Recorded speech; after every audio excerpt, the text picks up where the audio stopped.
Okay, good afternoon all. Hello, good afternoon everyone. Okay, good. You go ahead. I am Helena Joseph, one of the lecturers for this particular subject matter. And this is something has been doing for quite some time. And the reason you students need to understand how families work with illnesses, because once you all begin to practice, you are going to be interacting with families, which is not an easy task. Believe me, it is not an easy task. So, and I have been doing this for quite a number of years. I'm a clinical social worker by profession, practiced abroad for a number of years, trained at Rutgers Graduate School of Social Work, in addition to some courses that I had done at Temple University in Philadelphia, illness, families and illness. So we will begin to look at the thing of it with families. A family can have any form, any shape. When I say any form, mother and father and children, and grandparents, you're looking at a 2-generational or 3-generational family unit. But the fact remains the actors are all of those persons that are part of the family. Good so far? Hello? So what we are looking at is how families read illnesses.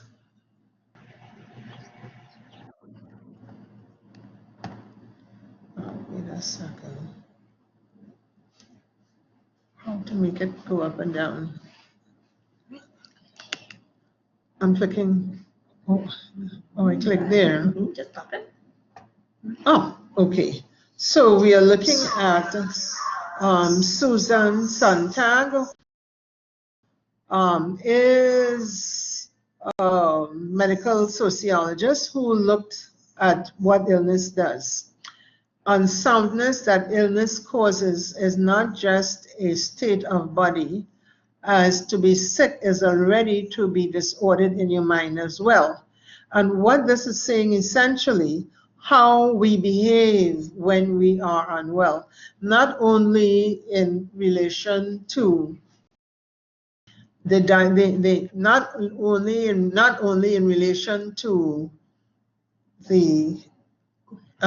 only in relation to the symptoms or pain, but the fear and anxiety that persons tend to feel and experience as a consequence of the illness.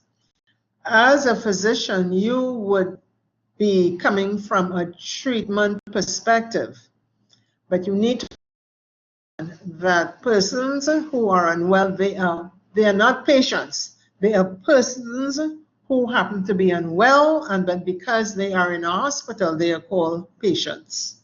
Okay? So here we go. Talcott Parsons is one of the medical sociologists, and he talks about social health differs widely across groups, nations, and continents. In fact, while we are doing this, think about what is happening with the COVID-19 virus that the entire world is coping with. And you may be able to get a sense of, or begin to understand what the issues can be about.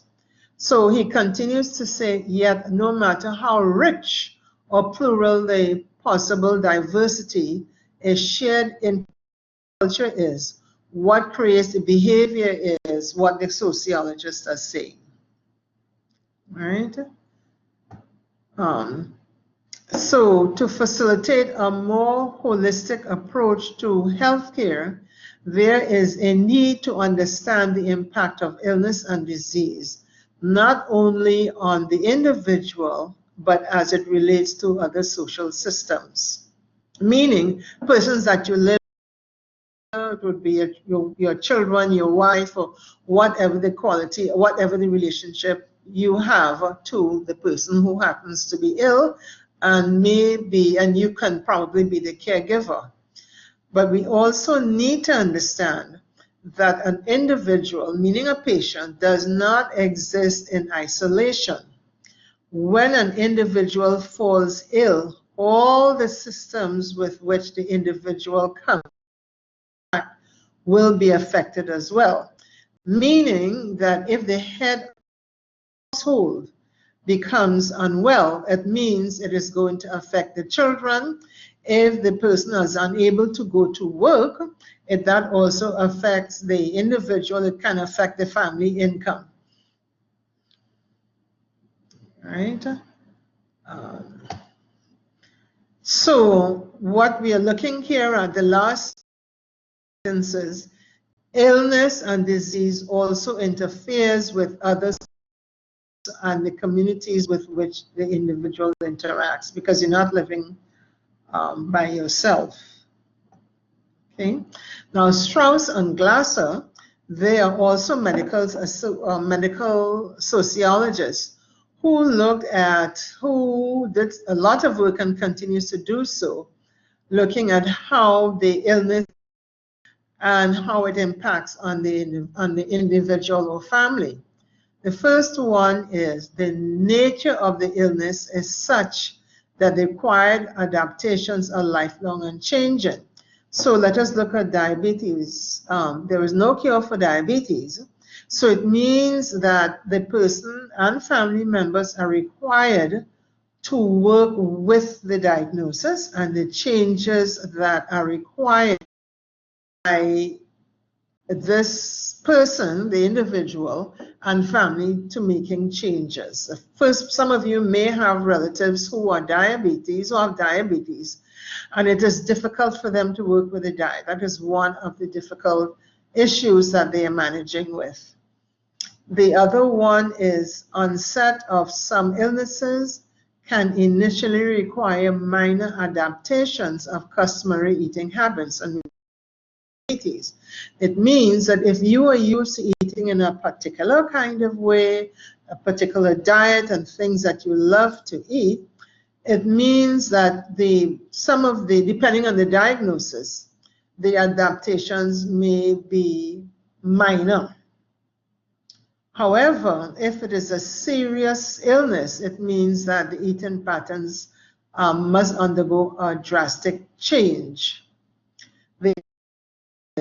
Life and perception of self-will is never quite the same as was prior to the onset of this type of illness. So what it is saying, the person you used to be may not necessarily who you are at this point in time prior to the onset of this type of illness. Who you used to be, things that you used to do, what the kind of practice had, what the kinds of habits that you had. Similarly with persons with the COVID, the kinds of practice that we are required to do now, not that we are ill, but in order to prevent to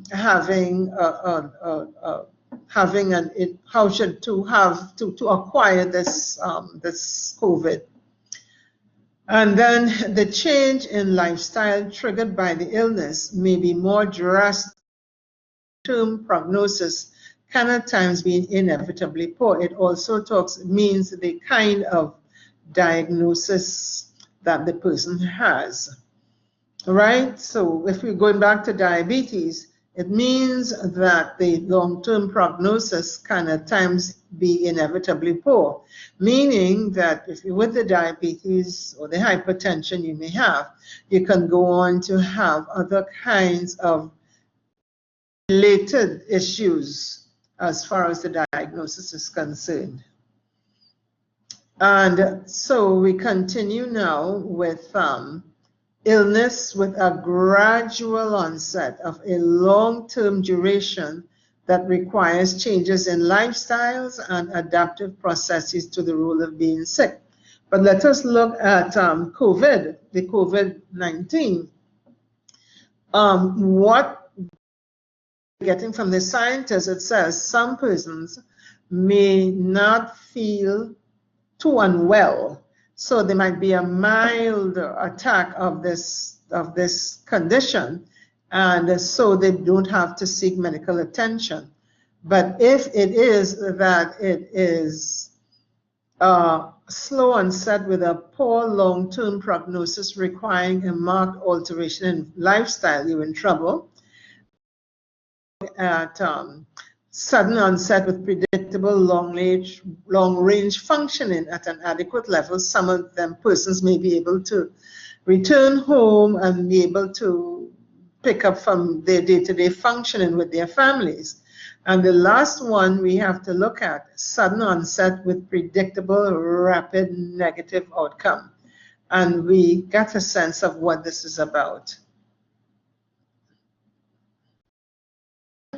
Now, the thing of it with that all of you need to understand, suffering is something that we all experience. Suffering comes as a consequence of a number of things. So we are looking at, let us say, illness. When a person is unwell, some of the factors can be disconnected. Because when you're feeling well, and persons who are welcome to visit you, you feel disconnected because you're of the opinion that the persons who may be interacting with you may not understand what it is you're actually feeling, which should be really empathy. In the case of physicians, it needs to be some kind of empathy. So one of the reasons why patients feel as though they're disconnected. Then you have loss of control. When a person is unwell, they may have little control over what they do depending on what the diagnosis is. But you, the patient, you begin to realize that you have no control over not your life, but in terms of your family, the kinds of things that you used to do and you can no longer do as a consequence of the diagnosis. I hope you all are taking notes, right? Confidence, depending on the diagnosis, you may be of the opinion that there are some things that you may not be able to do because of the loss of confidence you feel. For instance, if a person would have had the need to have had an amputation, it is not cutting off the leg. It's about who this person is prior to the loss of the leg. It means that this person has to learn to navigate his environment with one leg. And it is not only about, what should I say, getting a prosthesis. Prosthesis is there, yes, but the fact remains it's alien to your system. So working with it takes time, it takes effort, and there's a lot of loss of confidence in terms of how you would want to do things. The other one is disruption of your life. It is essentially your life has been disrupted. The life of your family has been disrupted. Vulnerability means that anyone can do anything to you because of your illness or your inability to navigate in your own environment or to have access to go where you need to go or the kinds of things that you need to have access to. And the other one is loss of autonomy. Now, these are just a few of the factors when we talk about suffering.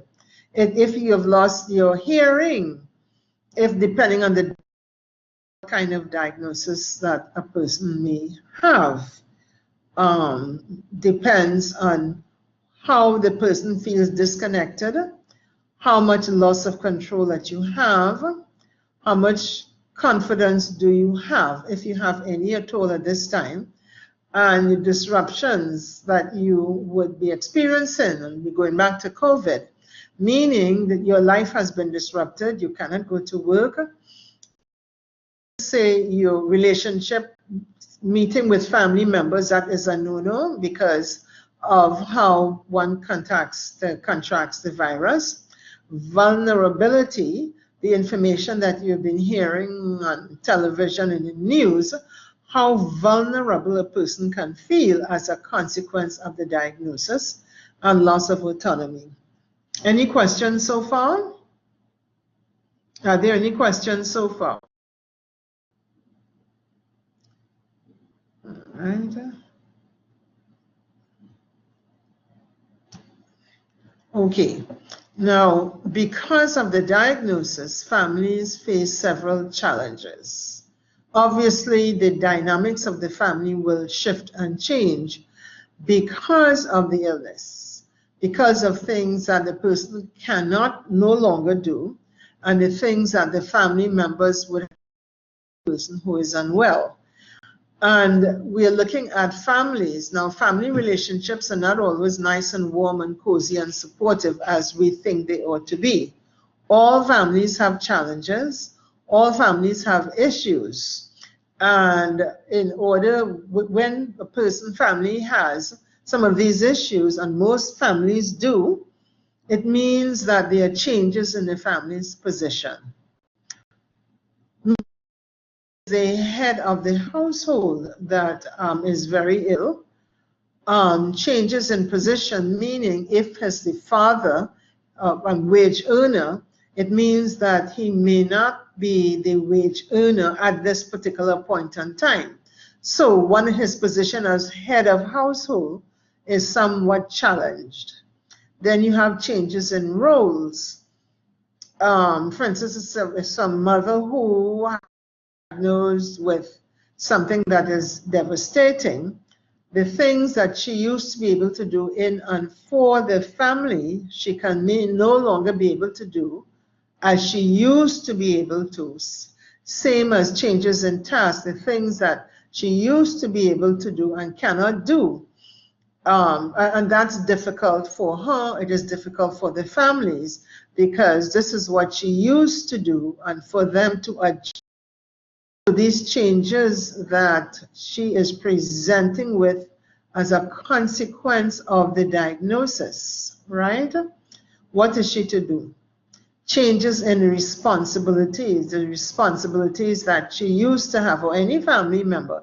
If we all are students, if one of you were to have experienced a very peculiar or a very painful kind of diagnosis, it means that whatever you used to be in the family things to do, you can no longer do because you are unwell. The things that, so it means changes in your tasks, right?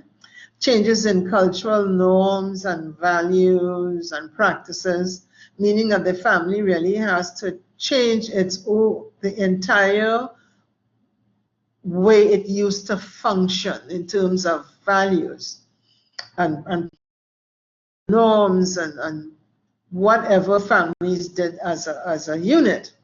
Now, at the bottom you're seeing here, is anyone hearing me?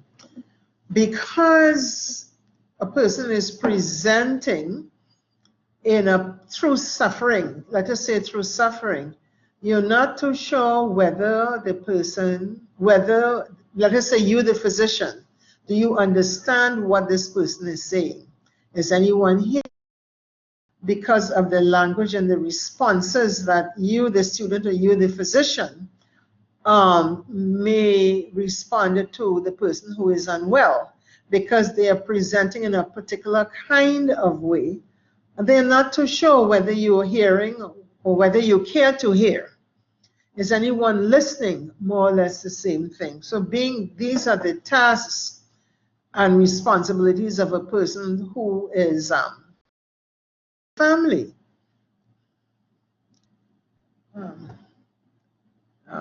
Let's see. So what happens to the family? What is the person's opinion of the healthcare system in general?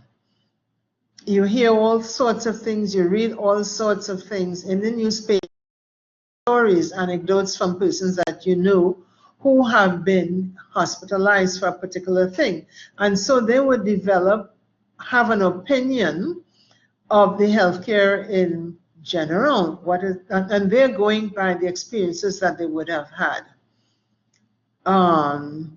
And consequently, they can have a lack of faith in the treatment because they may have heard from a cousin or if they're having a similar kind of treatment, that hearing this from a relative or a friend, they're not too certain. You are not certain that they have faith in what you are doing for them.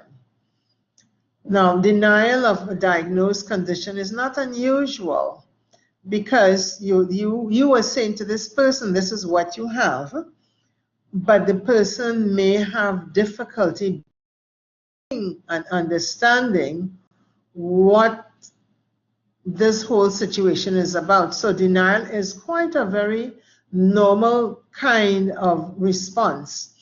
You telling them that they have this diagnosis, having done all of the tests, all of the required diagnostic procedures, does not necessarily mean that the person will begin to understand.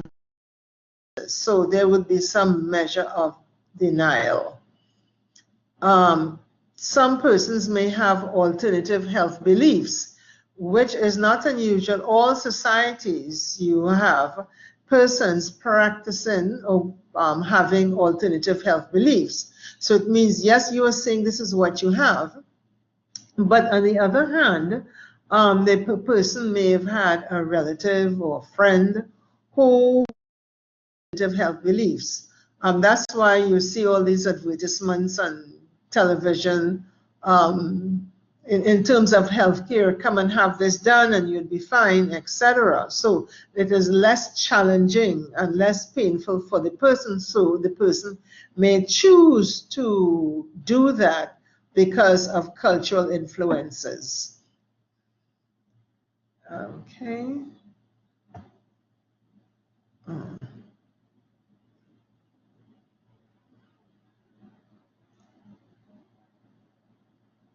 Oh, wait a minute.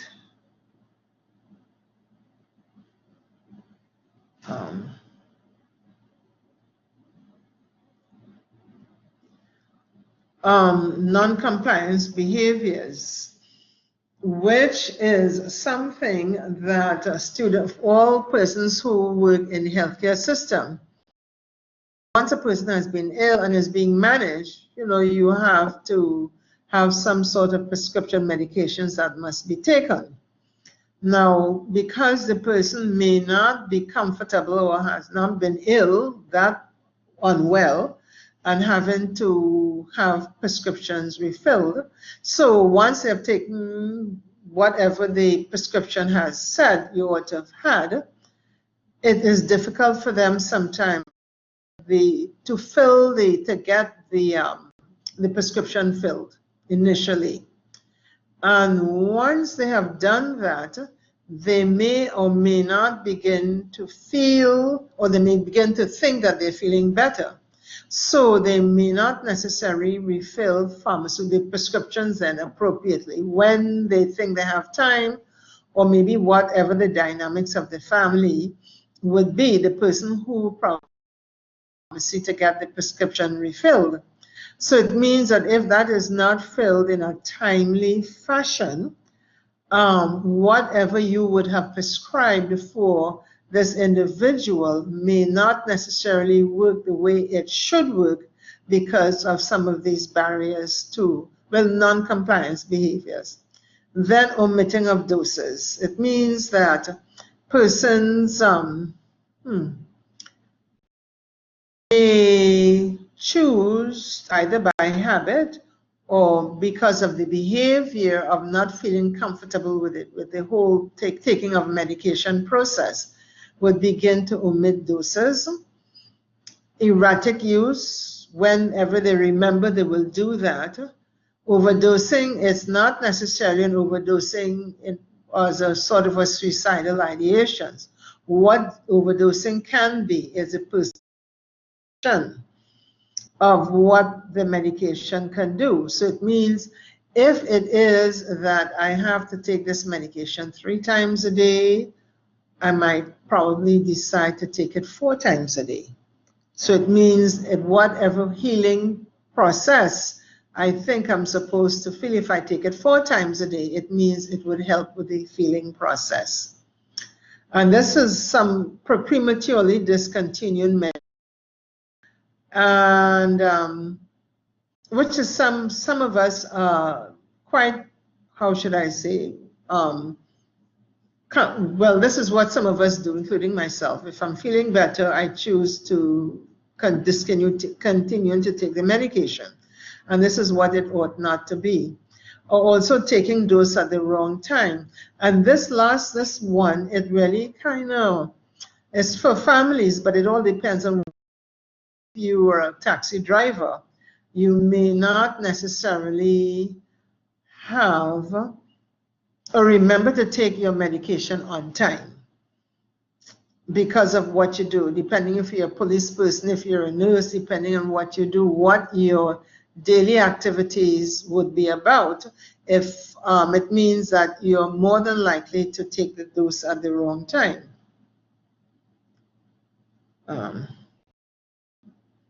So what is happening here now, it's suffering for everybody.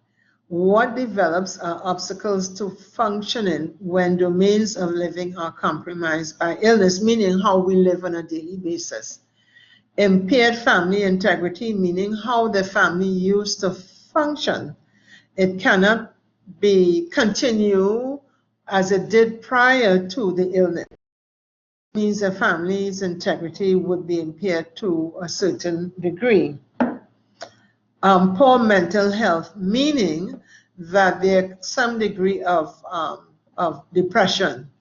And the depression is not a clinical depression. It is more trying to cope with a situation that makes you feel depressed. You may not need to see a psychiatrist, but someone who understands what it is you're feeling. Because when you are unwell, sometimes it's difficult for individuals and families and friends that you have may not always understand what it is you're feeling, and this makes them feel so very isolated. Then we have lack of support services. Now that can mean, depending on what the diagnosis is and what the services are there, but it's a matter of, how should I say, accessing these services depending on where you live. You may have to go for, let us say, for if you have a broken leg or something and you have to go for therapy. You may not, the services are there, but there are insufficient therapists for you to that kind of service as easily as you think. Maladjustment to any situation, so you'd find that there's usually can be a lot of quarreling, a lot of misunderstanding, and it kind of causes the family to fragment. Meaning this one not talking to that one, the other one is not talking to the other one. Mainly because what this illness is interrupting how the family functions, and the things that each family member, think about your own family, things that you used to be able to do but you cannot do because of because of your duties or what it is you have to do for this individual that is unwell. So it makes life uncomfortable. And so there are psychosocial issues. And this is really, sometimes physicians do not always understand that the family functioning has a lot to do with how the individual is able to work with what the physician is suggesting. So family functioning is going to be disrupted. Resources, not only money, but in terms of having a support system. Meaning that if somebody is unwell, and you need to have someone to be with you at home, the family members may not be able to give support because of their own responsibilities, meaning that they have to go to work, etc. And there may not necessarily be money someone to look after this person at home, so the resources can be a problem. And support is very related to resources. What kind of a support you need? The other one is access to treatment. How are you getting to the doctors? Depending on where you live, not everybody has a vehicle, or sometimes you may not necessarily need a car. You may probably need to get to treatment. And ambulance services in Trinidad and Tobago, you have, let us say, a parallel thing, meaning that if you have to get to the hospital because you have a sudden onset of illness, the ambulance will bring you to the hospital, but they don't take you back home. So it means that someone has to pay for their private ambulance services that will take you back home. And that is an additional with your finances, right? So it interferes with the family's budget. And this is very, very real. Legal, well, that's something that can happen. These days, persons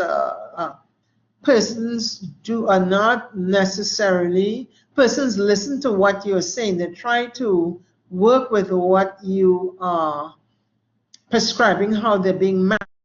If they are uncomfortable with what is being prescribed, or there's an outcome that they are uncomfortable with, you all can have legal problems, right?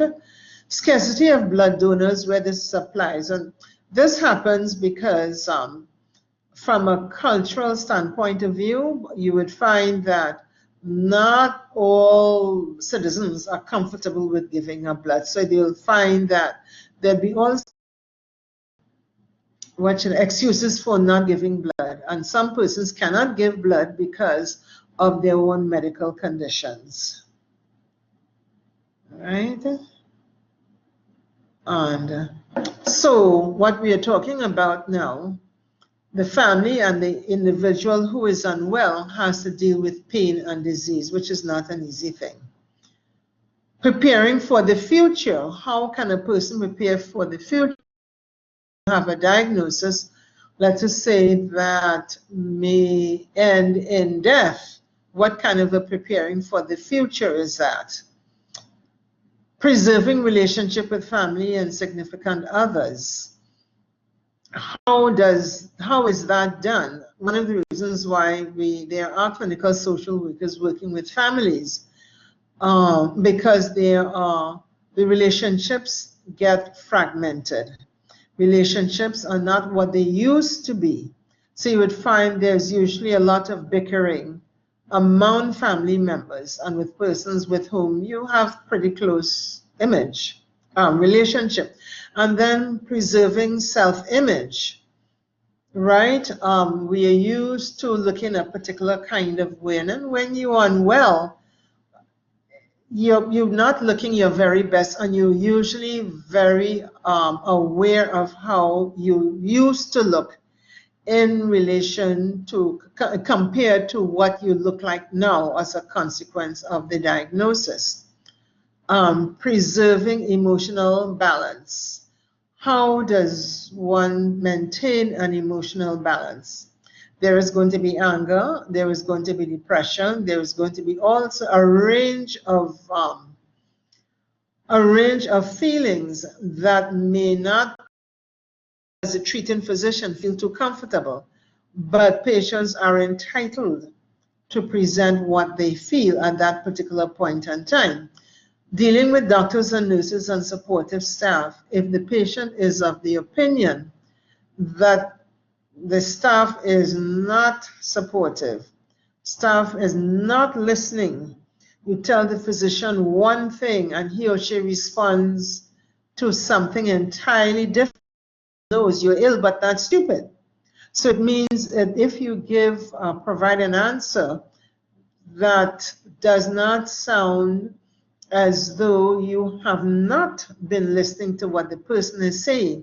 That adds to the pain and depression. And how do you deal with the environment, hospital and environmental staff? It is not actually what this is saying. This is what the individual is supposed to adapt to the illness of the individual, but it is not an easy, it's not an easy thing. Right? Now, there is also the feeling that, or the impression that caregivers, doctors always ask, you have somebody, you live by yourself, and they will say, no, I have my brother home, my sister home. The problem is the relationship, what you think it is. The person at home the relationship with the caregiver may not be what you think it is. So there can be problems. So it's the caregiver's perception of the need. The caregiver may not necessarily give the kind of care that is needed. Is the caregiver able to cope with the diagnosis, whatever the diagnosis is? Because depending on what the relationship is, the caregiver may probably just simply be absent because they may perceive that the person is not as ill and choose not to be there when they're supposed to be there. Caregiver's willingness, right? Is the caregiver there just because or willing to be there? And then you have a very vital situation with communication deficit. If is the caregiver deaf, or is there sight impairment, or unable to understand the kind of how this person may be presenting his or her information. There's stress. Caregivers are usually under a lot of stress. That was what persons do not, because caregivers, meaning that you're there 24 hours a day without, if you look members, when somebody is ill, it's usually one person that seems to be doing all the caring and all of the things that's needed for this person, and everyone else just go about them as though the caregiver does not need any time off, right? So, and it changes in caregiver's belief, right? So you have that. Now what do we have? Domains of living. A person, the illness interferes with your ability to function. So status of functioning, meaning what you do on a daily basis or what your lifestyle is like. Say food, adequate housing, clothing, employment, good physical, mental health, family integrity. I mean, everything is intact. The problem on the other side, you look at persons on poor inadequate housing. Now, I'm not saying that from a physical perspective. You can be very rich. You can have all of the space and housing of the wonderful luxury items that you have for a household. But if no one in that household cares, your housing then is inadequate on an emotional standpoint of view. There is unemployment, underemployment, poor mental and physical health. And I think you all have a better maladjustment to any given situation. Some families have a history of alcoholism, drug abuse, child abuse, fragmentation of the family system. So all of these things, if they exist prior to your diagnosis, it means that the diagnosis, it impacts further on these obstacles to functioning. Let's see what's this here. And definitions of a family, basic functions, economic, reproductive, educational. One of the roles of a family is producing for the next generation of children, etc. Let's see. David Newman what their definition of, and they are sociologists, they talk about what the definition of a family is. Not only containing individuals, but having relationships. They extend this definition by identifying the implications of these relationships, meaning with members, they're supposed to be connecting, they're supposed to be attached to one another, emotionally, of course, bonding, and then there's also obligation. And if these four if these four implications, and they would shift and change as the individuals and the family members shift and change. And then you have another sociologist, Popeno, who talks about one adult, one independent person. I've never really understood what he means by that. And he is the one that comes closest to today's lifestyle. Parents do not have to be of both sexes, and the couple does not have to be married.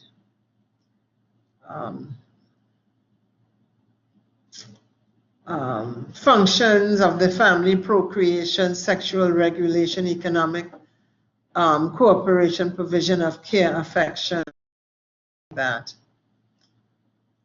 And what families try to do, they're supposed to do as a whole, they try to, a family is a system based on the theory that all families are social systems, and postulated 6 key assumptions of this theory. Families try to balance change and stability. All families shift and change. When there is a family, it unbalances the family, and it interferes with the stability of the family. So what the family tries to do is to try to have some balance, stability in while the family is going through a stage of severe illnesses. A change in one family member affects all family members, meaning if somebody gets sick or somebody leaves or there is this family, it is going to affect everyone. What is this here? And what we're looking, parts of the family are interrelated. One part of the family cannot be understood in isolation of the rest of the systems. Meaning that if I saw a person by himself or herself, I'm just getting part of the story. So we really have to see the entire family to get a better sense of how the family, how it's organizing. I'm just running through this, right? Where a family, this is how it works. Family life transitions, meaning family members, the individual and family unit, they go through changes through the rest of their lives in a family. So when something happens in a family, for instance, there's illness, the structures that the family has will change. So the family now has to go through rearrangements. Patterns of communication will shift and change. Roles and responsibilities would shift and change. Definition overload and strain, and that is a major part of what happens in a family when someone is very ill. Meaning the caregiver who has been assigned by the family all of the necessary caring for this individual goes through overload and strain, and it can make that caregiver very, very unwell. So apart from the person who has been diagnosed and needs a management, attention has to be paid to the caregiver, because the caregiver can get ill.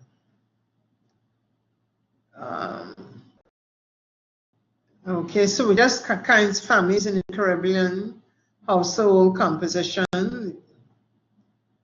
Wait a second.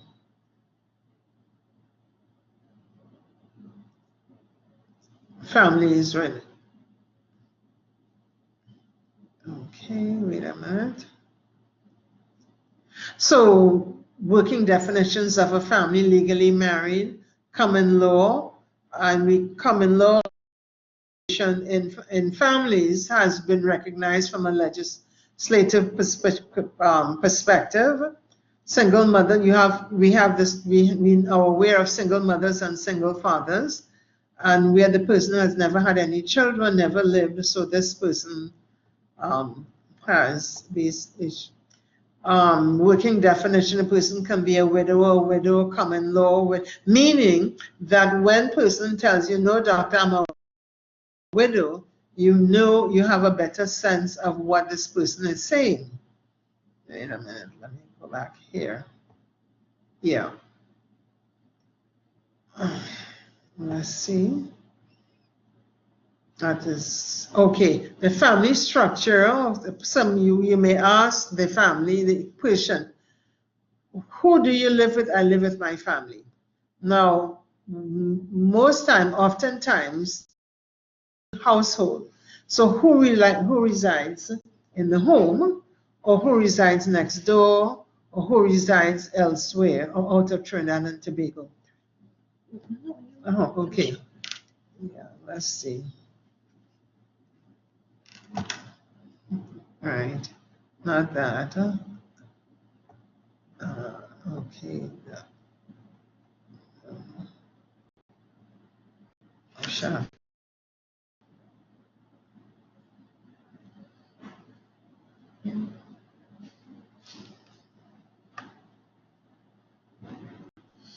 Let's see. Sociological definition. They may not need to have that. Oh, we can go through that.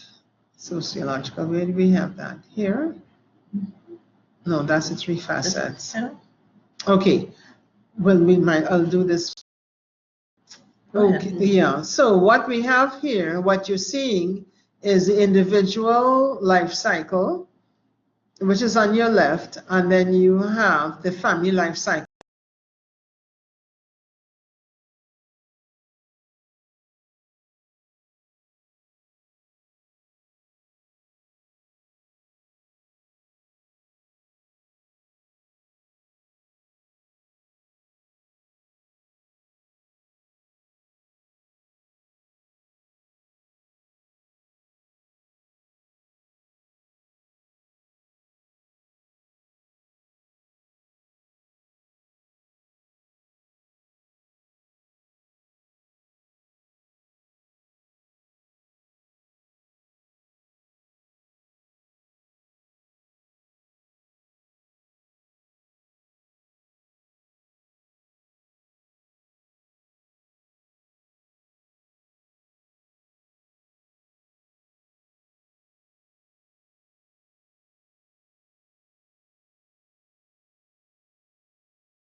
was making that noise. Hi, are you guys hearing?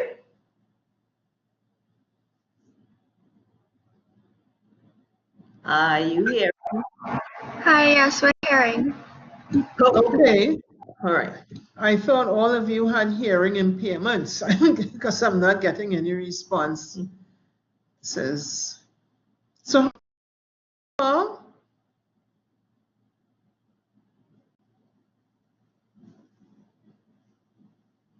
Are you finished with your presentation? well, for this, once Yes. I finish with that, and then I would have to do the HR. And then after this part, you will take a 10-minute break and come back, and we will finish up. After we were done with this echogram, right? We'll take a 10-minute break, and then you can come back. Is that okay with you all?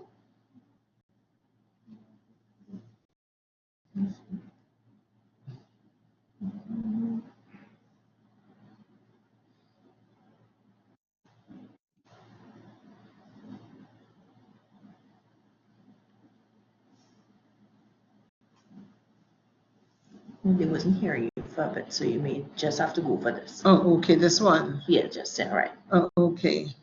Go ahead. Okay, so I'm going to go over the echogram.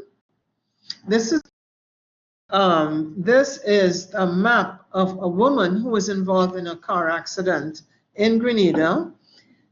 She was admitted to Grenada General Hospital and was discharged after a couple of days. But after she was discharged home, she began to realize that she had no feelings in her extremities. So she was readmitted to the hospital, and the doctor there came in touch with our new neurologist here at Eric Williams. And they had to bring her over by, by helicopter. The problem was because the hurricane came at the same time. And so there was a delay in her coming over. But when she got here, it was a very painful situation for everybody, the neurologists, the doctors, the nurses, myself, and she, because here she was, okay, just going to a Saturday evening meeting. And because of that accident, her life changed completely. So all those lines that you are seeing, all of those lines is an indication that of her pain and discomfort that she experienced. Her pain and discomfort also for her husband and for the children. Have you ever seen anything like this? Hello? Anyway, so what happened is that she had had 3 neurological surgical procedures, and none was successful. Her consequent diagnosis was she was a quadriplegic. One of the meaning that she couldn't move her arms or her legs, and I think the only thing she was able to move was her head from left to right. And she went into a very, very deep depression, which is in itself quite the obvious thing to have happened for her, because the person who she was prior to this accident, she certainly is not now. So it interfered with the functioning of the family. Right, her children, one was 22, one was the last girl who came to see her. She attended Holy St. Joseph's Convent in Grenada. And what she said to me, what she see, that when her daughter hugged, feel her hug. That was the extent of her, and the extent of her injury. So we will take any questions, or you want a break? So we will take a break. Okay, and we'll come back in 10 minutes.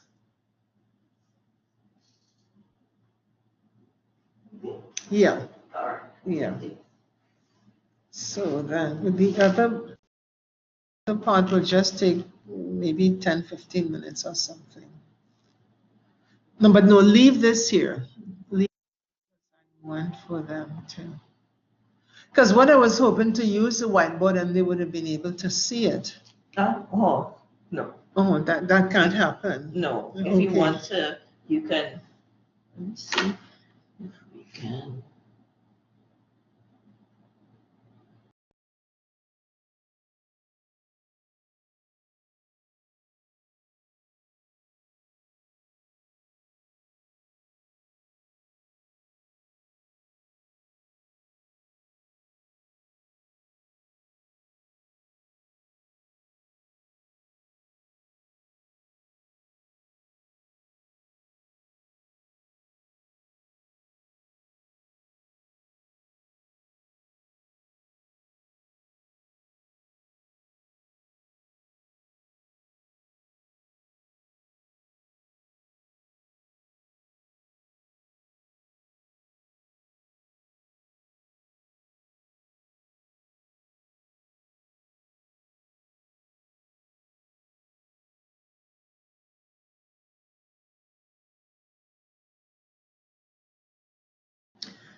It is difficult. It is difficult to understand this situation initially, but over a period of time, you would find as I meet with more family members, then I can understand the full impact of the person's illness on how the family is coping or not with the individual who is ill. But it is not an easy thing. It is you're dealing with several people to include the person who is unwell. And we also have to remember that the person, even though ill, the family's issues continue to exist. The family issues do not go away because of the illness. The family issues are part and parcel of what the person is suffering as a consequence of the diagnosis. And thank you for that question. Look it up there.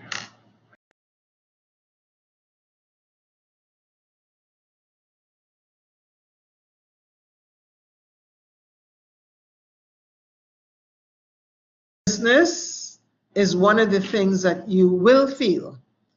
And the thing of it is to acknowledge that you're feeling helpless at that particular point in time. But you continue listening, and in there somewhere you begin to realize that there are some things that you can begin to work with the individual and the family member or the whole family, because sometimes it's ill, but then you realize that the family has so many issues that you have to work with the families along with the person who is in a situation of illness. Does that answer your question? Yeah, I think I said that. Yeah. Yeah, I've been listening.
So you just go ahead.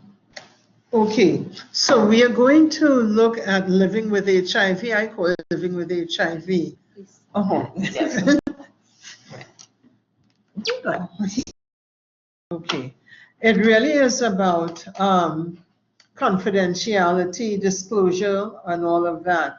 Now, the thing of it with HIV, living with it in today's setting, it's more the stigma that continues to be a problem for the person who is HIV and for persons who have been affiliated with the person who is HIV. Now I'm going to do a narrative. I'm going to talk about a patient that I have had who was about, I don't know, how old was he? He was about, say about 25 years old, an up and coming professional. He worked for an excellent company. And his girlfriend had gone to Canada to study. She left around July. And the relationship back and forth, you know, with the technology, etc. What happened, it was he met this young woman around carnival time at a carnival fete. And of course, the relationship became intimate. Around, let us say, after Carnival, must have been September or so, the following year, she developed some symptoms, and she was,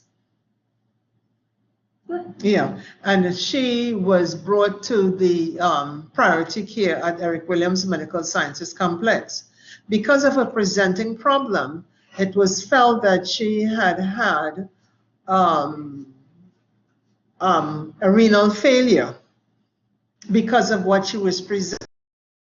Later on, it was discovered it was not renal failure, she was HIV.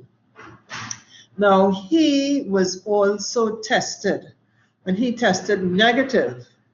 His problem was that he had difficulty believing his negative status. In the meantime, the girlfriend, she had had 2 children for 2 different partners, and she was in fact working. And she had, her mother had died, that we had had family consultations with for them to look after the 2 children. One was about 6 and the daughter was about 10 or 11. And it was not because she was HIV, she didn't have issues. The issues then, we had to focus on the children who had to continue to go to school and have their needs met. His issues were because of his job and what he did. There would have been problems because of the diagnosis, and there would have been a stigma he felt attached to him because having affiliated with a person who was HIV positive. The issues for him with this possible loss of job, that he could at any time, even though he tested several times, he would have been tested positive at some point in time, and that did not happen. His problem was that he felt, the thing of it, they never used protection. So it means that he felt that he could have turned positive at some particular point in time, which did not happen. So the issue really was all of the pressure of the pain of job loss, and at the same time he was doing his master's degree and his MBA, and so even that began to suffer. Do you remember the map that you all saw about that woman who was unwell? The bottom part of that was how his life turned out to be at that particular point in time. Remember, he was not unwell, but because of the stigma that he was feeling and expected to experience, that is what his life looked like.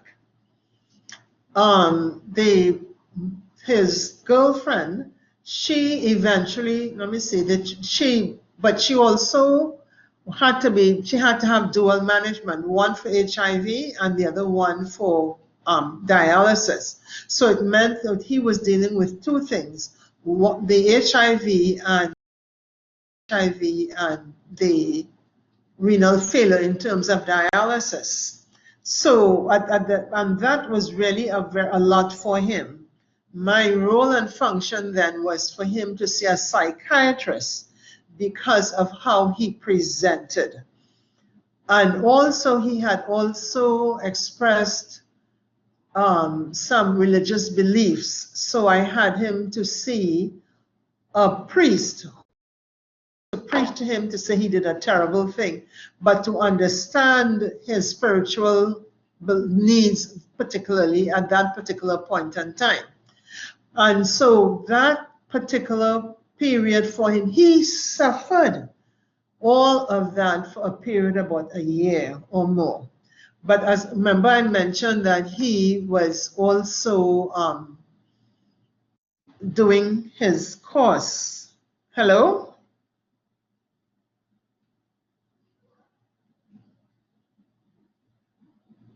Hello? He was also doing his course and exams were coming up. So it meant that we thought that he may not have been able to have done the exam at that particular point in time and had put measures in place for him. He felt that anything worse than what he was already experiencing could not be worse than failing an exam. So he decided he would do the exam, which he did, and he did well. She subsequently died, the mother with his girlfriend with the two children. But the children did rather well because their great aunt, which would have been the aunt of this young woman, each aunt, there were two aunts, and each aunt took a child. One took the daughter and the other one took the son. One of the things he was doing, he was paying for, let us say, for lessons for the girl, for her to write her essay, and she did well and passed for her first choice. Right, so those were the multiple psychosocial issues that he suffered of being affiliated with someone who was in fact HIV positive. Any questions? Hello?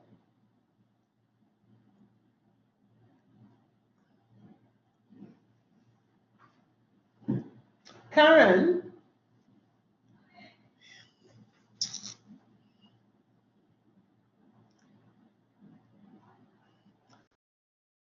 I am not too sure what I did, but I thought somebody was going to ask a question.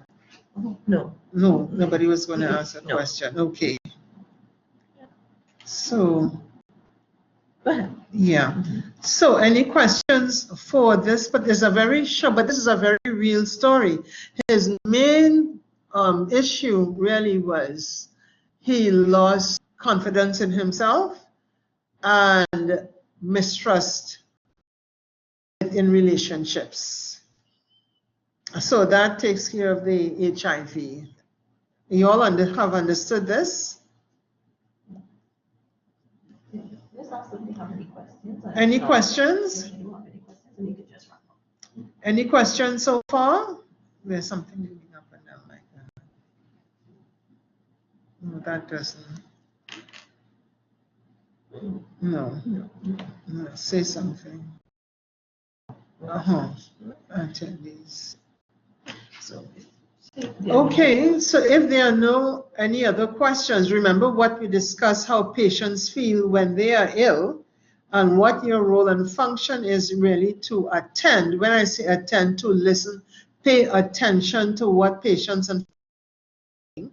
And the other thing to what the issues are, always have the use of the social worker that would have been assigned to this patient and family while in hospital.